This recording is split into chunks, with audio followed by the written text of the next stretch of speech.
नमस्कार, मैं नीलम सिंह। आप देख रहे हैं पब्लिक भारत। हमारे सारे के सारे प्यारे कार्यकर्ता, जिनको मैं आजकल बब्बर शेर कहता हूं,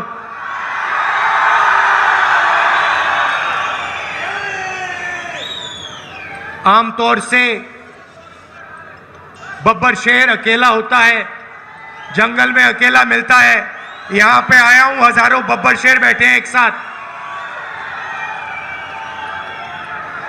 भाई और बहनों, हिमाचल प्रदेश के युवाओं और प्रेस के हमारे मित्र, आप सबका यहां बहुत बहुत स्वागत, नमस्कार। मूड तो आपका बहुत अच्छा है।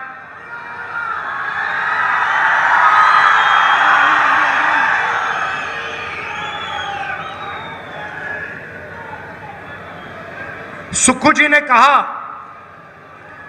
कि हिमाचल प्रदेश में 40 साल मेहनत करने के बाद एक आम कार्यकर्ता, आम आदमी हिमाचल प्रदेश के चीफ मिनिस्टर बने हैं। अब मैं इसके बारे में दो चीजें कहना चाहता हूं। पहली बात कि मैंने अपनी आंखों से सुक्खू जी को मेहनत करते हुए देखा है, कांग्रेस पार्टी की विचारधारा के लिए लड़ते हुए देखा है। और दूसरी बात आपने कहा आम कार्यकर्ता, आम आदमी और आम कार्यकर्ता नहीं होता है। सब के सब लोग स्पेशल होते हैं। हर व्यक्ति की कोई ना कोई स्ट्रेंथ होती है और हमारे सारे के सारे कार्यकर्ता दिल से दिन भर मेहनत करते हैं। जब हमारी सरकार होती है, हमारी विचारधारा को प्रोपेगेट करते हैं। जब बीजेपी की सरकार होती है या दूसरों की सरकार होती है, तो हमारी जो विचारधारा है उसकी रक्षा हमारे सारे के सारे स्पेशल कार्यकर्ता करते हैं।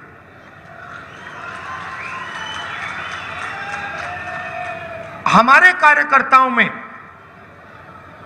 और बीजेपी के कार्यकर्ताओं में फर्क क्या है? भैया बाद में करिए।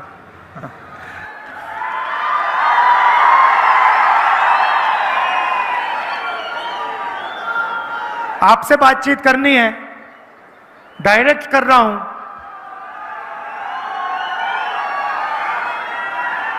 हमारे कार्यकर्ता आजादी के लिए लड़े, हमारे लाखों कार्यकर्ता जनता की आवाज बनकर आजादी की लड़ाई लड़े और देश के लोगों के साथ मिलकर हमारे कार्यकर्ता ने देश को यह संविधान दिया है। ये संविधान कोई मामूली किताब नहीं है। और कहा जाता है कि ये आजादी के बाद कॉन्स्टिट्यूशन बना, मगर अगर हम थोड़ी सी गहराई में जाएं तो पता लगेगा कि इस कॉन्स्टिट्यूशन की, संविधान की सोच हजारों साल पुरानी है।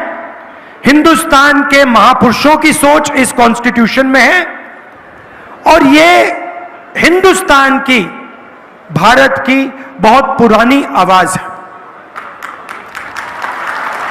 बीजेपी के कार्यकर्ता, बीजेपी के नेता इस संविधान पर आक्रमण कर रहे हैं।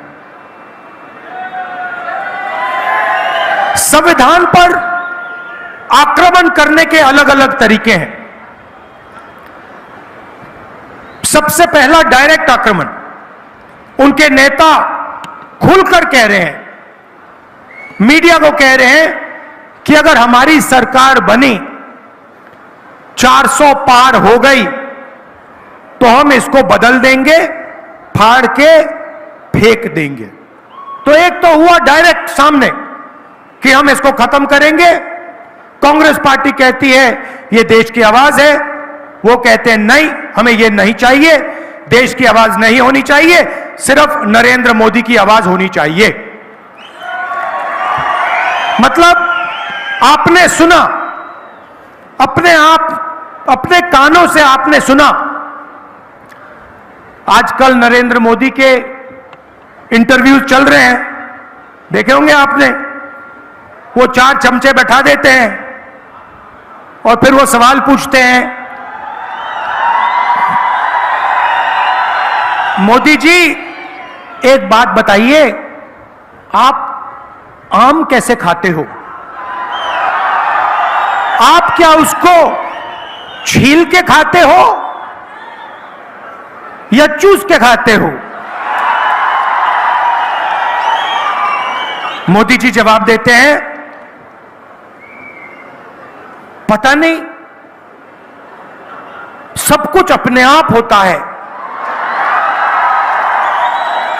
मैं बाकी हिंदुस्तान जैसे मैं बायोलॉजिकल नहीं हूं। बाकी हिंदुस्तान खेती करता है, मेहनत करता है, मुझे तो परमात्मा गाइड करते हैं। मैं हिंदुस्तान में एक ऐसा व्यक्ति हूं, अकेला, जिसका डायरेक्ट परमात्मा के साथ कनेक्शन है।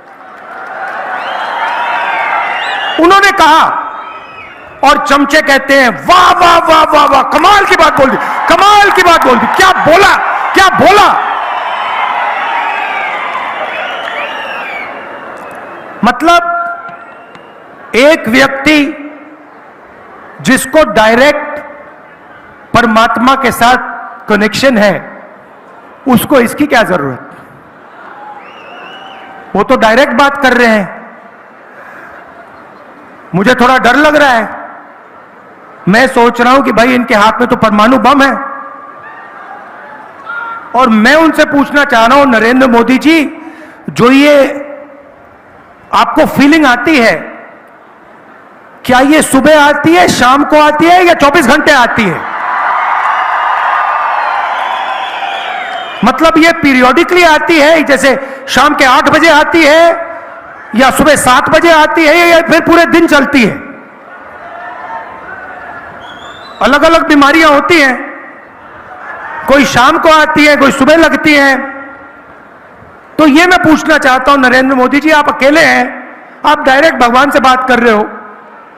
अच्छा, अगर एक दिन सुक्खू जी मेरे पास आए, बंद कमरे में मुझे कह दें कि राहुल जी मेरा डायरेक्ट परमात्मा से कनेक्शन है, मैं उनसे कहूंगा, सुक्खू जी ये सब ठीक है, हिमाचल की जनता को बाहर जाके मत बोल देना, बड़ी प्रॉब्लम हो जाएगी। मगर प्रधानमंत्री खुल के बोल रहे हैं कि मेरा डायरेक्ट कनेक्शन है। तो ये हालत है हिंदुस्तान की, मतलब मजाक बना रखा है। मैंने इनको कहा कि ये हमारे मित्र हैं, मीडिया के मित्र हैं, मगर ये हमारे मित्र हैं नहीं, अदानी के मित्र हैं। और हिमाचल के किसानों को मैं कहना चाहता हूं, ये जो इनकी पार्टनरशिप चल रही है, मोदी जी, अदानी जी और मीडिया वालों की, इसी के कारण आपको सेब के लिए सही दाम नहीं मिलता है। सारे के सारे स्टोरेज फैसिलिटीज नरेंद्र मोदी जी ने एक व्यक्ति को दे दिए हैं, और जब भी वो चाहता है सेब के प्राइस को वो कंट्रोल कर सकता है। हिमाचल में सेब को कंट्रोल कर रहे हैं, मुंबई में एयरपोर्ट, लखनऊ में एयरपोर्ट, 7 एयरपोर्ट पकड़ा दिए 50 साल के लिए। ये हिंदुस्तान की पूंजी है, ये आपका धन है। नरेंद्र मोदी ने हिमाचल के सेब पकड़ा दिए, एयरपोर्ट पकड़ा दिए, हिंदुस्तान के सारे पोर्ट्स पकड़ा दिए। हथियार जो पहले इंडियन ऑर्डिनेंस फैक्ट्री बनाती थी, वो अब अदानी बनाएंगे। तो सारा का सारा काम 20-25 लोगों के लिए किया जा रहा है। पता नहीं, शायद परमात्मा नरेंद्र मोदी जी को कह रहे हैं कि भैया आपको अदानी जी की मदद करनी चाहिए। यही हो सकता है। तो पिछले 10 सालों में सारा का सारा काम 22-25 लोगों के लिए हुआ है। यहां पे आपदा आई, हिमाचल प्रदेश ने प्रधानमंत्री से सपोर्ट मांगी। अगले मीटिंग में प्रधानमंत्री आएंगे, आप हिमाचल की जनता को बताइए, जब हिमाचल की जनता को जरूरत थी आपने हिमाचल को कितने पैसे भेजे। हमने 9,000 करोड़ मांगे थे, उन्होंने नहीं भेजे, मगर 22 लोगों का पिछले 10 साल में नरेंद्र मोदी जी ने 16 लाख करोड़ रुपया कर्जा माफ किया है। आपने 9,000 करोड़ रुपए मांगा, आपको कहा हम नहीं देंगे, आप मुश्किल में थे, 22,000 परिवारों को नुकसान हुआ, सब कुछ खो गए, और प्रधानमंत्री कहते हैं हम आपको नहीं देंगे। आपको 9,000 करोड़ नहीं दिया, उनको 16 लाख करोड़ रुपए दिया। मतलब अगर आप साल का मनरेगा का पैसा लें, 24 साल मनरेगा का पैसा उन्होंने 22 लोगों को पकड़ा दिया। हमने किसानों का कर्जा माफ किया था यूपीए के टाइम, 24 साल अगर आप उस कर्जे को माफ करते किसानों का, उतना बनता है 16 लाख करोड़ रुपए, और ऐसे ही दे दिया। उसको कहते हैं विकास। और जब हम मनरेगा देते हैं, भोजन का अधिकार देते हैं, किसानों का कर्जा माफ करते हैं, मीडिया वाले कहते हैं देखो किसानों की आदत बिगाड़ रहे हैं, मजदूरों की आदत बिगाड़ रहे हैं, गरीबों की आदत बिगाड़ रहे हैं। अमीरों का काम होता है, यह फैशन बन गया है, यह फैशन बन गया है, मीडिया उनके हाथ में। आपने मीडिया में, हिमाचल प्रदेश की मीडिया में कभी सेब के किसान को देखा है? कभी टीवी पे आते हैं सेब के किसान? कभी उनकी बात चलती है? कभी मजदूर को देखा है? नहीं। अदानी जी की, अंबानी की शादी देखी आपने? देखी? 8 करोड़ रुपए की घड़ी लिए घूम रहे हैं, और मीडिया वाले वाह वाह वाह वाह वाह वाह वाह वाह कर रहे हैं। पैसा किसका है? आपका है। कहां से आया? जीएसटी से आया, सेब के किसानों की जेब से आया। तो ये 2 तरीके के मतलब रास्ते हैं। 22-25 लोग हैं जो भी सपना देखना चाहते हैं पूरा हो जाता है, और बाकी हिंदुस्तान देखता रह जाता है। तो यही देश के सामने सबसे बड़ा सवाल है, और इसका आज मैं आपको जवाब देने आया हूं।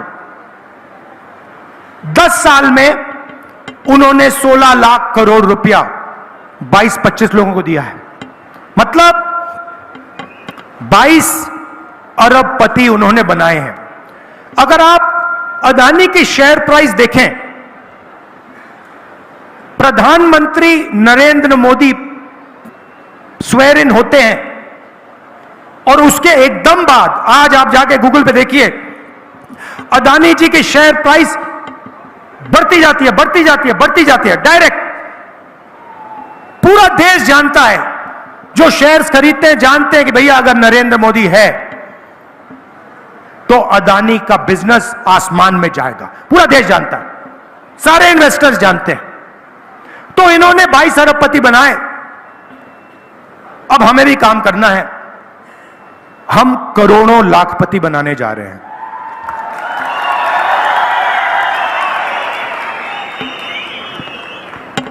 देश के सारे गरीब लोगों की लिस्ट बनेगी। यह हमारा पहला काम होगा। देश के सारे गरीब लोगों की लिस्ट बनेगी।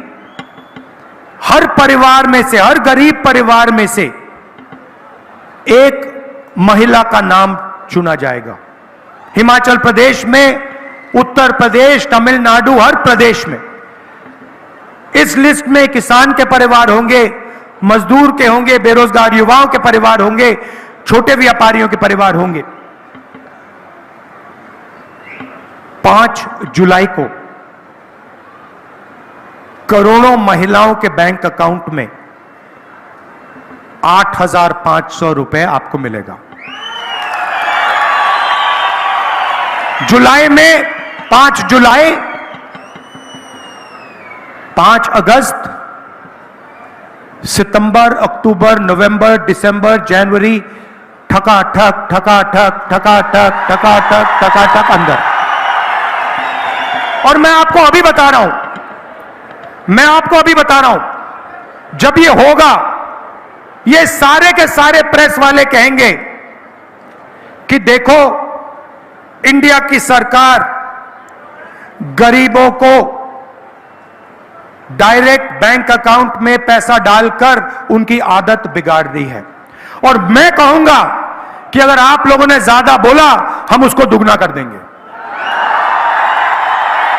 मुझे कोई फर्क नहीं पड़ता, आपकी क्रेडिबिलिटी गई, खत्म हो गई है, कोई आपकी बात सुनता ही नहीं है, क्योंकि आप उनके हो, आप हमारे हो ही नहीं, आप जनता के हो ही नहीं, आप किसानों के, मजदूरों के, छोटे व्यापारियों के हो ही नहीं।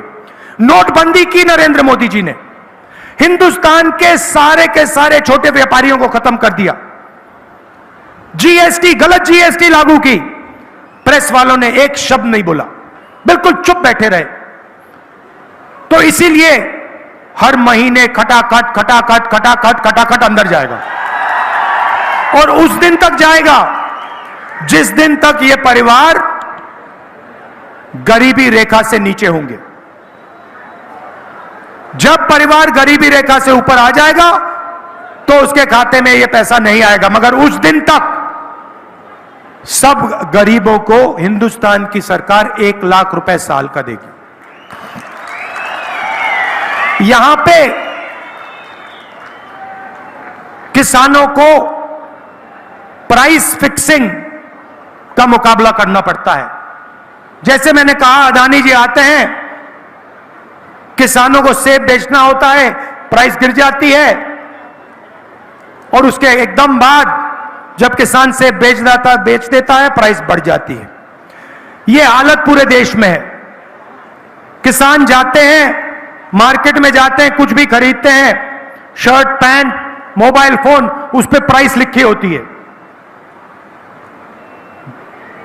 मगर किसानों को सेब के लिए, अनाज के लिए, गेहूं के लिए, कपास के लिए, धान के लिए सही दाम नहीं मिलता है।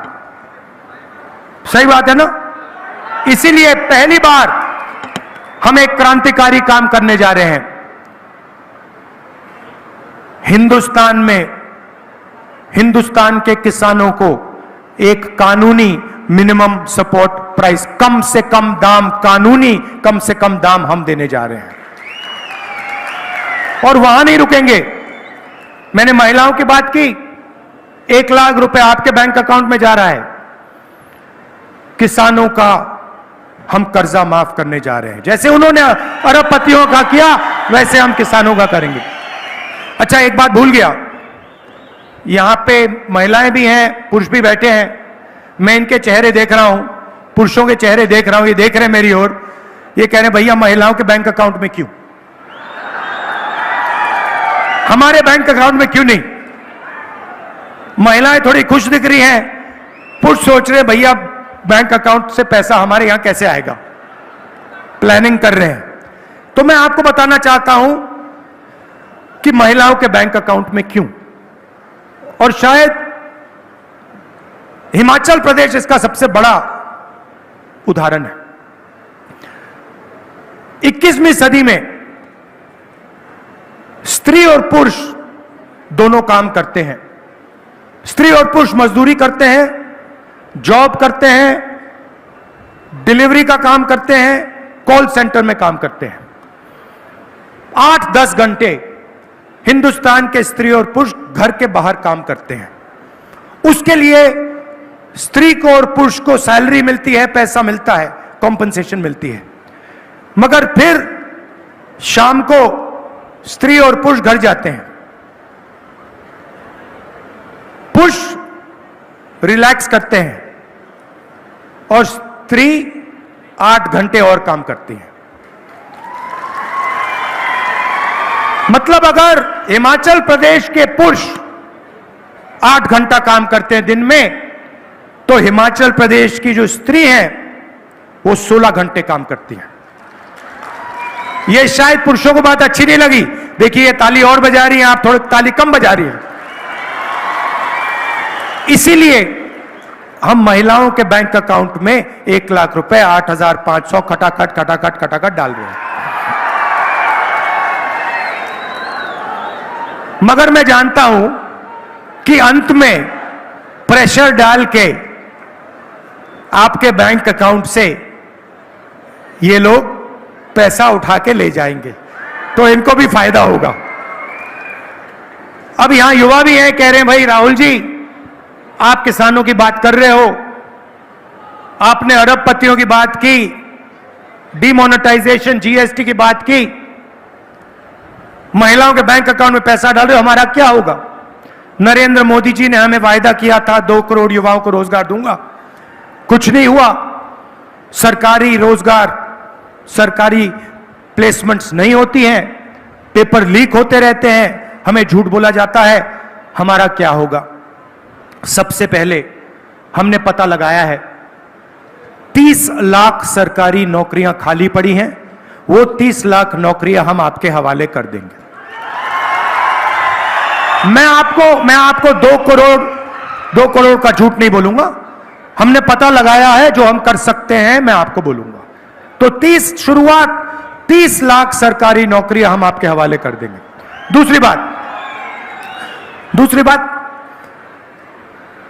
मनरेगा में हम गरीब लोगों को अधिकार देते थे रोजगार का, मगर जो हमारे ग्रेजुएट्स हैं, college graduates, university graduates, diploma holders, उनको मनरेगा योजना से फायदा नहीं होता, क्योंकि वो मजदूरी नहीं करेंगे, वो ग्रेजुएट्स। तो अब हम हिंदुस्तान के ग्रेजुएट्स के लिए एक नया अधिकार लाने जा रहे हैं। इसका नाम है पहली नौकरी पक्की अधिकार। Public sector, BHEL, HAL, private sector, बड़ी बड़ी कंपनियों में, सरकारी ऑफिसेज, सरकारी अस्पताल, सरकारी कॉलेजेस, यूनिवर्सिटीज में हिंदुस्तान के बेरोजगार युवाओं को यह अधिकार मिलेगा। 1 साल की नौकरी आपको पक्की मिलेगी, बेहतरीन ट्रेनिंग इन कंपनियों में, ऑफिसेज में आपको मिलेगी, और हर महीने आपके बैंक अकाउंट में खटाखट 8,500 रुपए जाएगा। 1 साल में आपके बैंक अकाउंट में 1 लाख रुपया जाएगा। महिलाओं के बैंक अकाउंट में, बेरोजगार युवाओं के बैंक अकाउंट में, किसानों के बैंक अकाउंट में। मजदूरों को आज मनरेगा में 250 रुपए मिलता है, हमारी सरकार आएगी 400 रुपए मिलेगा। आशा और आंगनवाड़ी में जो महिलाएं काम करती हैं, आपकी आमदनी हम दुगनी करने जा रहे हैं। अब मैं आपको थोड़ा समझाना चाहता हूं कि हम ये कैश इंजेक्शन जो है, पैसे का इंजेक्शन हिंदुस्तान के गरीब लोगों को क्यों कर रहे हैं, इसके पीछे सोच है। ये कोई फ्री गिफ्ट नहीं है, ये मत सोचिए कि आपको फ्री गिफ्ट दिया जा रहा है।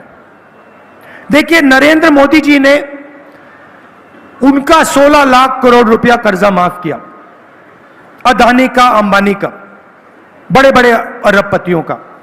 उन्होंने इस पैसे से लंदन में, न्यूयॉर्क में, ऑस्ट्रेलिया में, जापान में, चाइना में अलग अलग चीजें खरीदी, जमीन खरीदी, रियल एस्टेट खरीदा। मगर जो उन्होंने धन खर्चा है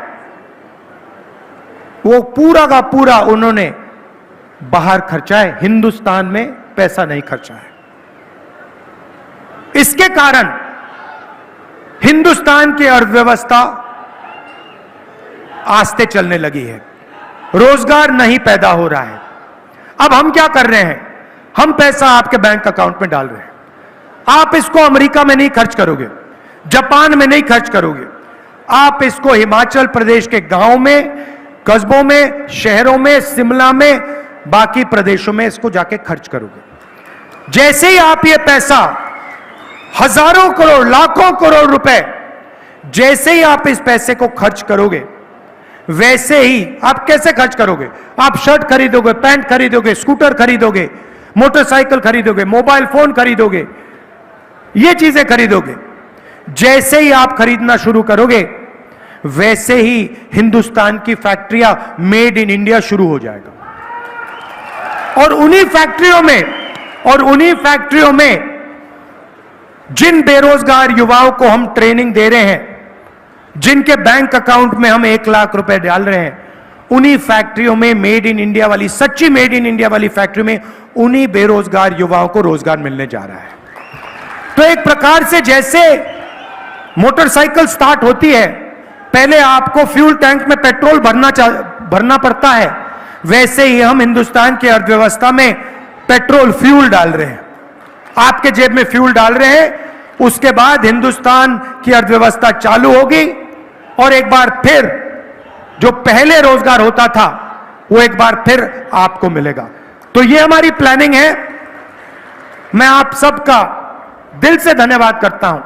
देखिए, यहां आपदा आई, हमने, हिमाचल प्रदेश की जनता ने आपके चीफ मिनिस्टर के माध्यम से 9,000 करोड़ रुपए मांगे थे।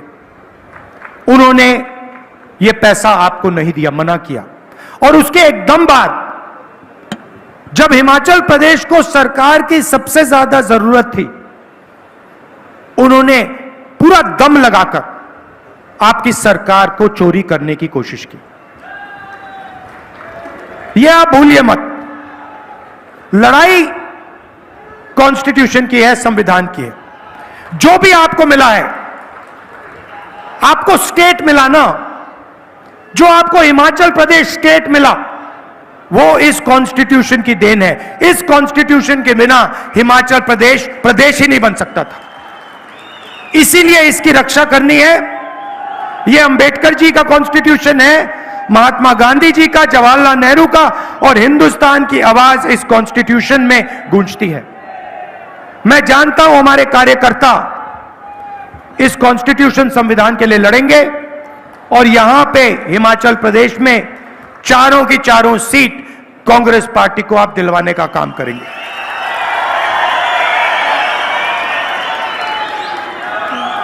मेरी बहन को तो आप उठा के ले गए, वो अब शिमला में रहती है। ये याद रखिए कि हम दोनों, प्रियंका और मैं, दिल्ली में आपके सिपाही हैं। सुखी जी और कांग्रेस पार्टी की टीम हिमाचल प्रदेश में आपके सिपाही हैं। दिल्ली में, लोकसभा में मैं आपका सिपाही हूं, प्रियंका जी आपकी सिपाही हैं। आप सबका दिल से बहुत बहुत धन्यवाद। नमस्कार, जय हिंद, जय हिमाचल। स्वस्थ रहने के लिए इस्तेमाल करें अयोध्या धाम का श्री राम नाम स्पेशल निरोगी चूर्ण और बुकनू।